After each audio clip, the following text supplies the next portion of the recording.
সন্তুষ্ট কিনা? স্যার, আমি অনেক সন্তুষ্ট হয়েছি। বাংলাদেশ সরকারকে আমি অনেক ধন্যবাদ জানাই যে আমার মেয়ে হত্যার তাড়াতাড়ি বিচার রায় দিচ্ছে। খুশি, আমরা অনেক খুশি। সরকারের কাছে আমরা অনেক কৃতজ্ঞ। আমরা আরো খুশি হব যদি এই রায়টা আরো তাড়াতাড়ি কার্যকর করে। সন্তুষ্ট কিনা? স্যার, আমি অনেক সন্তুষ্ট হয়েছি। বাংলাদেশ সরকারকে আমি অনেক ধন্যবাদ জানাই যে আমার মেয়ে হত্যার তাড়াতাড়ি বিচার রায় দিচ্ছে। সরকার তাড়াতাড়ি কার্যকর করে মৃত্যুদণ্ডের জন্য যেন আমার মতো আর কোনো মায়ের বুক যেন খালি না হয়। আমরা অনেক খুশি। সরকারের কাছে আমরা অনেক কৃতজ্ঞ। আমরা আরো খুশি হব যদি এই রায়টা আরো তাড়াতাড়ি কার্যকর করে, তাহলে আমরা আরো খুশি হব। কারণ এমন লামিসা যাইব, আমাদের নিশামণি গেছে, আসিয়া গেছে, এরকম ফুল একটা করে ঝরতেই থাকবো যদি এরকম পশুরা বাইসা থাকে। আসামি পক্ষ যারা ছিলাম তারা আমরা চেষ্টা করছি আসামিকে বাঁচানোর জন্য।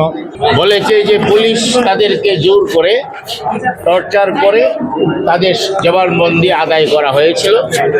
আসামিদেরকে মৃত্যুদণ্ডে দণ্ডিত করেছেন এবং প্রত্যেক আসামিকে 2 লক্ষ টাকা জরিমানা করেছেন।